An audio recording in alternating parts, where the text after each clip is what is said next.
الله الرحمن الرحيم يا أيها الناس اتقوا ربكم إن زلزلة الساعة شيء عظيم.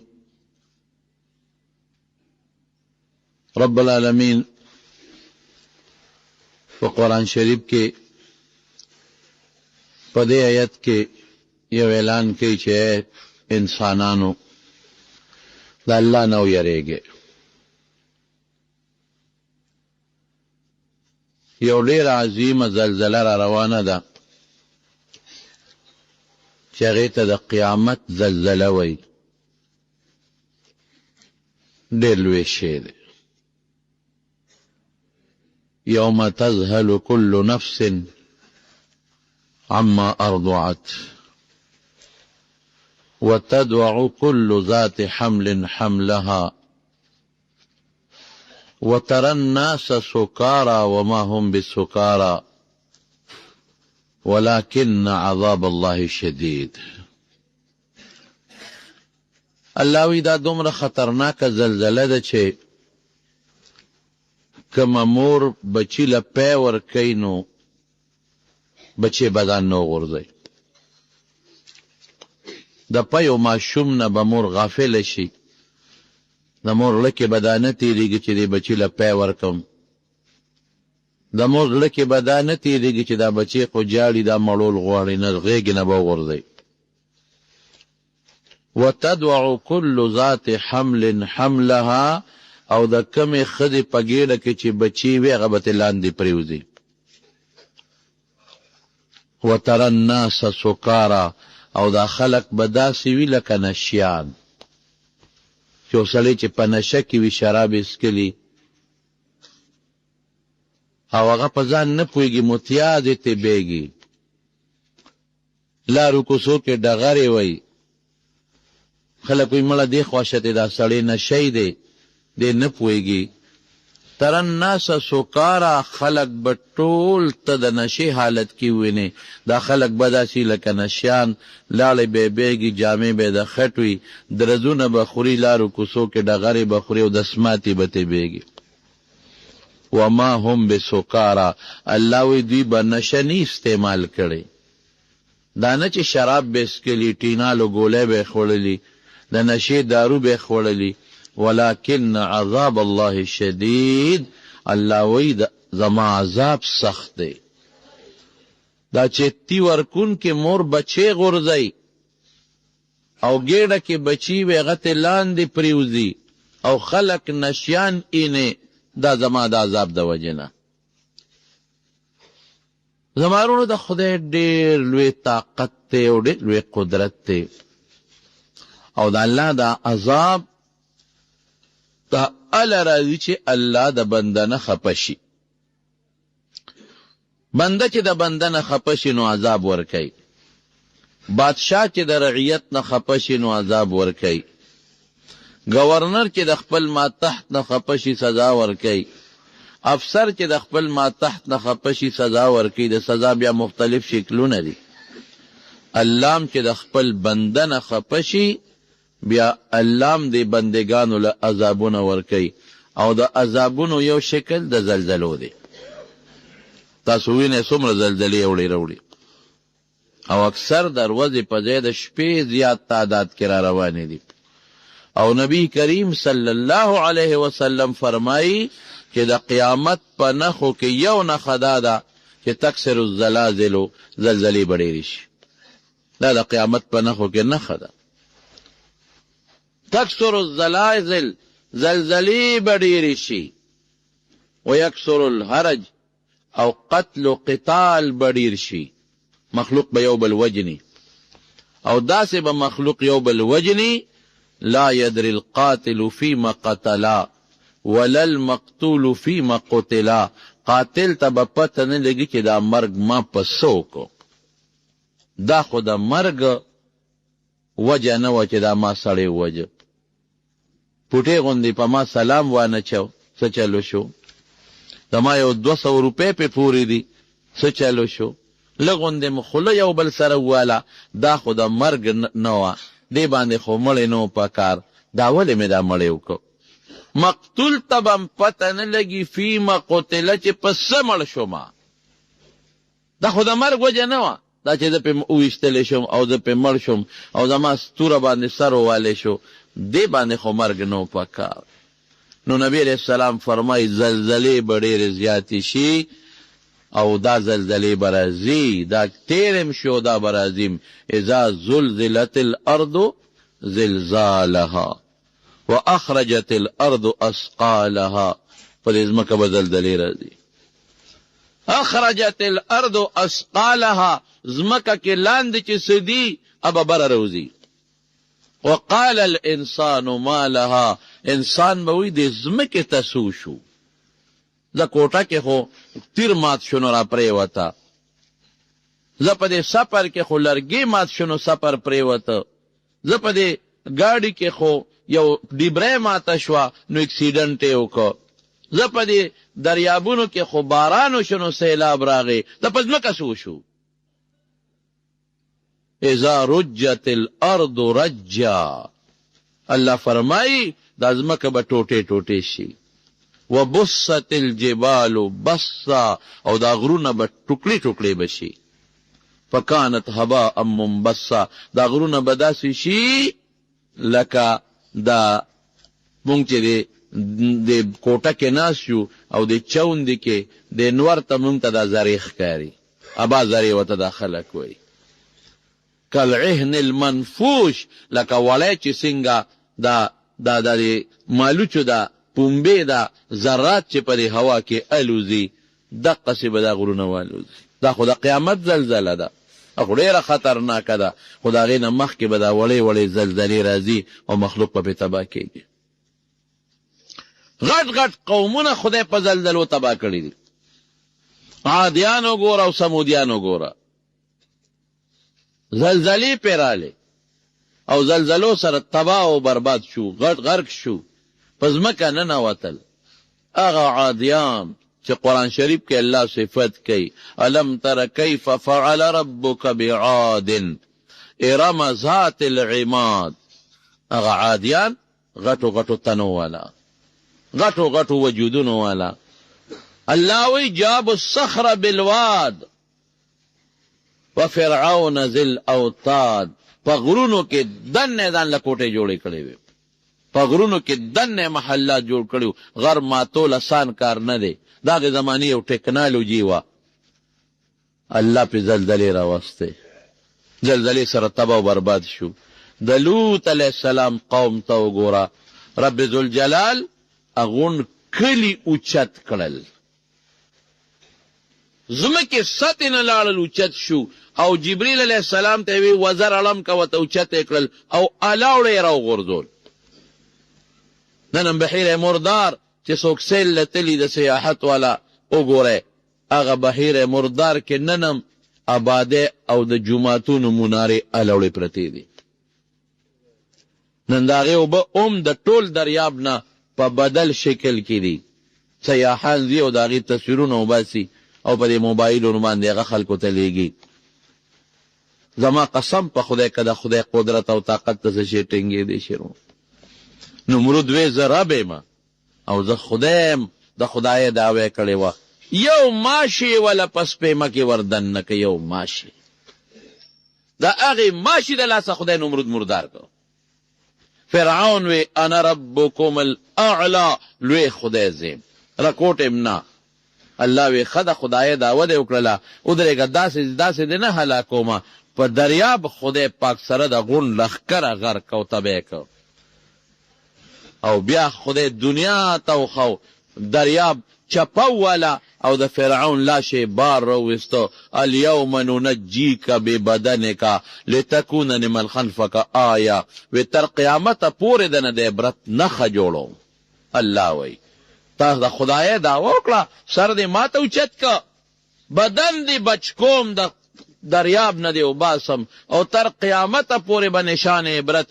د هغې فرعون لاش ولید داغه نومو، داغه فرعون لاش ننم د مصر په عجیبګر کې پروت دی، دنیا ور دی او تباشي یې کوي. رښتیا ووایه د خدای د قدرت او د طاقت مقابله څوک کولی شي؟ نشي کولی.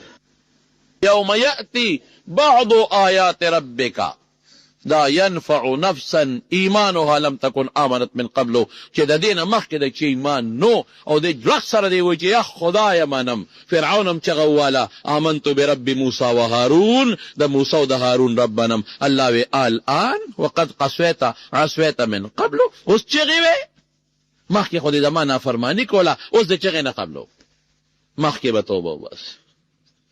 تمارونو دا ولې زلزلې راځي؟ زلزله خو د خدای قدرت طاقت ته، خو هوا به خلکو وی دا ځمکه د غوی په ښکر پرته ده. دا به د ښځو قصې وي، نو چې یو ښکر یې ستړی شي نو چې دی بل ته اړی نو یې به زلزله راشي. دا د خلکو خبرې وي، دا د خدای قدرت ته او د خدای طاقت ته. الله تعالی خپل قدرت مخلوق ته ښیي چې ګورې کولی شم. مخکې ورځو کې چې زلزله راله یو څو کاله مخکې په دې مانسیره علاقه باندې تاسو ته پته ولګېده ورله څومره کورونه په ځمکه لاندې ډوب پاتې شي، څومره خلک پکې مړه شو، غټ غټ بلډینګونه لاندې په ځمکه ننوتل، څومره خلک پکې تباه شو. او که تاسو خیالي تاسو په دې کندراتو کې وګورئ، اوس هم چې تاسو دا مقبرو کې بعضې ځای کې دا کندرات پلټوئ نو پکې کلي روځي که نه روځي؟ کلي پکې غون غون روځي، بوتان پکې روځي. دا چا ښخ کړي دي څه؟ په دې کلو چا په شاولو خاورې چولي دي څه؟ هغه زمانه کې خو شاولې نه وې. دا لاندې پکې غټ غټ جوماتونه روځي، د هغوی عبادت خانې پکې روځي، بوتان پکې روځي، لارې پکې روځي، کوڅې پکې روځي. دا کندرات چې لګیا دی او خلک یې تشی لاندې روځي، دا خاورې په چا واچولې؟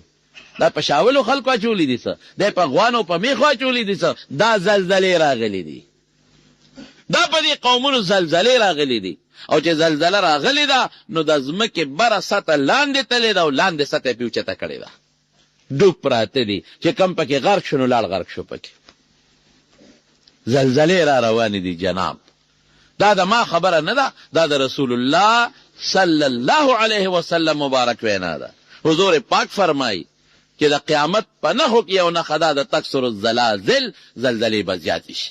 او قرآن شریف دا آیت چې مې وی بعضې علما وی دا خو د قیامت دروازې هغه زلزله ده چې د قیامت په میدان کې به یو زلزله راشي.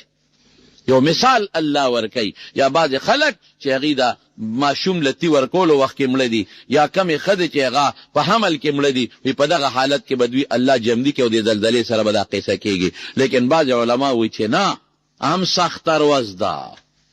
نبی کریم صلی الله علیه وسلم فرمایی چې رب العالمین آدم علیه السلام ته به آواز وکړي، ای آدم راشه د اور لښکر جدا کا. اور ته چې کم لښکر دي رب وی آدم علیه السلام ته دا جدا کا. حضرت آدم علیه السلام به رپیږي، الله د اور لښکر څومره دی څه جدا کم؟ وی د هرو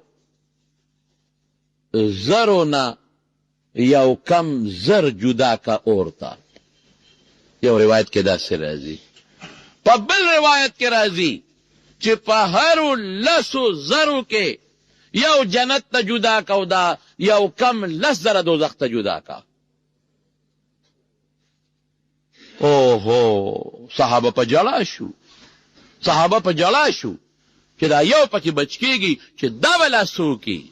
نبی کریم صلی الله علیه وسلم وی ما جاړه، وی دا شمیر به خدای په یاجوج او په ماجوج پوره کوي، هغې کې به دا شمیر الله پوره کوي. او په مخکې قومونو چې زموږ نه مخکې کم خلک کافران تیر شوی دی په هغوی به دا شمیر پوره کوي. او بیا نبی علیه السلام وفرمایل وی د دې نور مخلوق په مقابله کې تاسو دومره یې لکه د یو سپین غوی په شا کې چې یو تور داغي. ډېر لوی مخلوق د ستاسو نه علاوه دا شمیر به خدای په هغې باندې پوره کوي. نو صحابه بیا څه ناڅه خوشحاله شو. هغه به هم زلزله راځي، غرض به راځي. او دې وخت کې بعضې علما وایي چې د دې آیت نه د قیامت نه مخکې زلزله مراده ده. ځکه قیامت چې راځي د قیامت زلزله ته وي نه را مراده. ځکه د قیامت چې کوم وخت کې راځي نو هغه وخت کې به ماشوم نی، خلک به ټول بالغان نی. هغه وخت کې به د ښځې په ګېډه باندې بچي نی،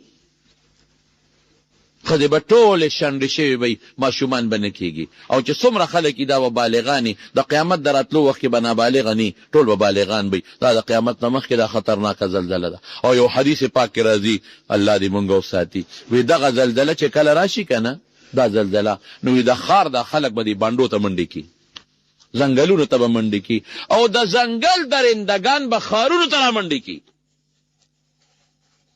دا چې څومره زمري دي او دا څومره شرمقان دي او دا څومره اتیان دي، دی به په ځان نه پوهېږي، دی به ښارونو ته رامنډې کړي.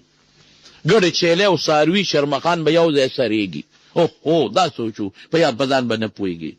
او د حاملې ښځې نه بچی غورځېږه او چې پی ورکوي بچی لاندې غورځوه، یو شور به، یو منډه به، یو غوبل به. زمارونو دا د خدای طاقت دی، د خدای قدرت دی. الله ته دا ټول مخلوق داسې دی، داسې لکه ما او تا ته میږي نه هم زیاته. ما او تا په میږي دونه طاقت نشته او دونه قدرت نشته چې میږي په دې لاس کې پروتي. په دې دونه طاقت زموږ نشته لکه څومره چې خدای په دې ټول مخلوق طاقت لري. یو آن سره، یو ټک سره چې فیصله وکړي ختم. یو ځل نبی کریم صلی الله علیه وسلم ډېر زیات پریشان و. صحابه ورته وایي د الله رسوله ولې داسې پریشان یې؟ وی څنګه خوشحاله شم، الله راته منظر وښو، څنګه خوشحاله شم؟ وی اسرافیل علیه السلام په خوله کې شپېلی نیولې ده، سر یې پیټیټ کړی دی، غوږ یې خدای ته مایله کړی دی چې کله به الله اواز کړي چې پوک پکې وکړه. زمارونو موږ ډېر غافله یو، موږ ډېر غفلت کې پراته یو. زلزله راځي، زلزله راځي، زلزله راځي. موږ ته خلک ډېر ټلیفونونه کوي چې د مرګ په سړي راشي، بیا سړي ته هر څه رایاد شي. مخکې ورځ کې هم ټلیفون وکړو، یاره جي زلزلې دي. ما ویو دینو بیا وی یاره جي نو ډېرې خطرناکې دي. ما بالکل دې نه نورې به خطرناکې راځي. وی یاره جي دا به څه چل کېږي؟ مې مرو به که نه، مرې به نه، څه به کې مرې به که نه. داسې دا مرګ نه مونږ یریږو خو تیارې وله مونږ نه کوو. ولې زلزله راځي؟ په دې سوچ پکار دی. دا خو د خدای طاقت دی او قرآن کې هم راځي او حدیثو کې هم راځي چې زلزلې به راځي او د قیامت نښې دي. ولې راځي؟ د خدای عذاب دی. ولې د خدای عذاب راځي؟ خدای مونږ خفه کړی دی. الله مه خفه کوئ، هېڅ هم نشته. الله مه خفه کوئ. که زلزله راله او پکې ملم شونې څه نشته، او چې الله دې خفه کو نو چې زلزله در باندې راله نو بس بیا چې د سره څه کوي نو کوي به د سره. نه مو دې خفه کړی خدای پاک، چا نه دې خفه کړی. رښتیا ووایه، زما قسم په خدای چې دا مونږ کوم ګناهونه او کومې غلطۍ کوو، که دا د حضور پاک په زمانه کې وي نو مونږ نه به هجرت کړی وی، مونږ به نه وی پرېښی. نن پردي مال ته خلکو بډې والي دي که نه دي والي؟ یو سړی پردی قرض غواړي، ماله قرض راکه، قرض راکه. نیت یې دی چې یو ځل مې تېره لاس کړی بیا دې ما نه په سترګو ووینې. هلکه تا سره خو ښه کوي چې تا له قرض در کوي، خو تا سره ښه کوي.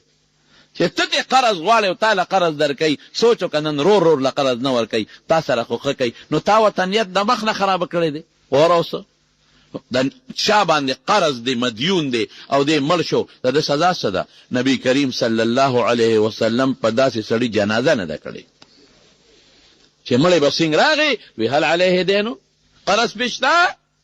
که وی به چې قرض پې نشته نو جنازه به یې پې وکړه. او که وبه وی چې او د الله رسوله قرض پې شته، وی هل ترک لدینه وفاء، وی د قرض څه پیسې یې پرېښې دي چې قرض یې پې خلاص شي؟ که وی به چې او د الله رسوله پیسې یې پرېښې دي قرضدارو له، قرض به یې پې خلاص شي، بیا به مخکې شو جنازه به یې پې وکړه. او که وی به چې په دغو قرض ته خو پیسې یې نه دي پرېښې د قرض د خلاصي دپاره، وی صلو علی صاحبکم، وی تاسو پې جنازه کوئ، زه پې نه کوم جنازه. دومره سخت شی دی. دقسې یو مړی راغی، حضور پاک تپوس وکړو قرض پې شته؟ وی او د الله رسوله، وی قرض دې څه پرېښې دي؟ وی نه، وی صلو جنازه پې وکړئ، زه پې نه کوم. ابو طلحه رضی الله عنه وی د الله رسوله صلی علیه، وی زه ته پې جنازه وکړو، قرض یې په ما، زه به یې وله خلاص کړم. نو بیا ورمخکې شو جنازه یې پې وکړو. موږ نن څومره ته دی پیسې وهو، ټګي څومره کوو او دوکه څونه کوو او دین پسې خبرې څونه کوو. موږ رسمي مسلمانان یو، خفه کېږئ مه. دلنه که موږ مسلمانان شو نو موږ به د پیغمبر په نقش قدم روان یو. دلنه که موږ مسلمانان شو موږ به د خدای قدر کوو. دلنه که موږ مسلمانان شو موږ به د پیغمبر قدر کوو. دلنه که موږ مسلمانان شو موږ به د شریعت قدر کوو. نن موږ خدای پسې خبرې، پیغمبر پسې خبرې، دین پسې سپکا. د دین خبره راشي نو موږ ته مخ واړو. علماو پسې خبرې، جماعت پسې خبرې، مدرسو ته سپک کتل. زما د قسم د الله په ذاتي زمارونو د دې نه پوټینې ګناهونه پخوانو قومونو کړي دي، نو خدای پې ځمکه اړولې ده. دا د چا برکت دی چې موږ ته خدای ګوري؟ دا د رسول الله صلی الله علیه وسلم برکت دی. موږ څه نه کوو؟ انټرنیټ ته او فیسبوک ته خلک یې تباه و برباد کړل، خلک یې د پیغمبر دشمنان کړل، خلک یې د خدای دشمنان کړل، خلک یې د جهنم خشاک کړل. هله مې دردېږي زما وروڼو، هغه دین ته چې ګورم چې د کم دین دپاره د رسول الله مبارک غاښونه مبارک مات شوي دي او شهیدان شوي دي، هغه دین ته چې ګورم چې کم دین دپاره د حضرت حمزه رضی الله عنه قرباني شوی دی، لکه غوښه چې په سرمن پرتې دقسې ټوکړې ټوکړې پروت و، هغه دین ته چې ګورم چې د رسول الله مبارک وینې وله توی شوي دي، زمونږ نه نن په دې ګناهونو روان دی. شیطان مونږ منو، د شیطان او د خدای مونږ نه منو. د ماشومانو بچوله، د زنانوله، د جینکوله موبایلونه مه ورکوئ، مه ورکوئ، مه ورکوئ. د خدای د قهر او د غضب نه ویریږئ، او که کړي مو وي نو یو علاج درته ښیم. د دې ګناهونو د وجې د عذابونه را روان دي.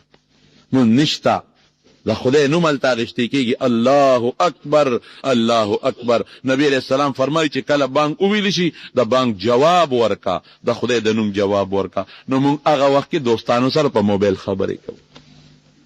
تکبیر تحریمه وخت کې پکار دي چې سړی مانځه ته ودرېږي، نو موږ تکبیر تحریمه په ځای پرېږدو، مو دوستانو سره په موبایل خبرې کوو. د موبایل د لاسه، د انټرنیټ د لاسه موږ نه مونځ پاتې دی، د فیسبوک د لاس نه موږ نه ذکر پاتې دی، خدای پاتې دی، د خدای دین موږ نه ير دی. نو عذابونه زلزلې به نه راځي. یو څیز درته ښیم، توبه وباسئ خدای ته. دو څیزونو باندې د امت نه عذاب ختمیږي. یو دا وما کان الله لیعذبهم وانت فیهم. نبی علیہ السلام ته الله وی چې تر څو ته په دې خلکو کې موجود عذاب به نه راځي. وما کان الله معذبهم وهم یستغفرون. او چې دې ما نه بخنه غواړي، استغفار استغفار استغفار استغفار، نو عذاب به پې نه راولم. نو که غواړه چې زلزلې دې نه راځي، او که غواړه چې زلزلې راشي موږ د عذاب نه بچو، نو استغفار وایه، د خدای دربار کې وجاړئ، معافي ونیسئ، معافي غواړئ، معافي. یو مثال در کوم، حضرت د تنبیه الغافلین کې علامه سمرقندی یو واقعه لیکلې ده. حضرت عمر فاروق رضی الله عنه په لاره ته د حضور پاک ملاقات لته، یو نوجوان راغی او زارو قطار چغې وی او جاړي. عمر فاروق رضی الله عنه ورته وی بچي برخورداره ولې چغې وی او جاړي؟ وی یو ګناه را نه شوې ده، ګناه شوې ده او ډېره غټه ګناه شوې ده. خو دی لږ دومره چغې ووالې او دومره سلګی چې حضرت عمر یې په ژړا کړ.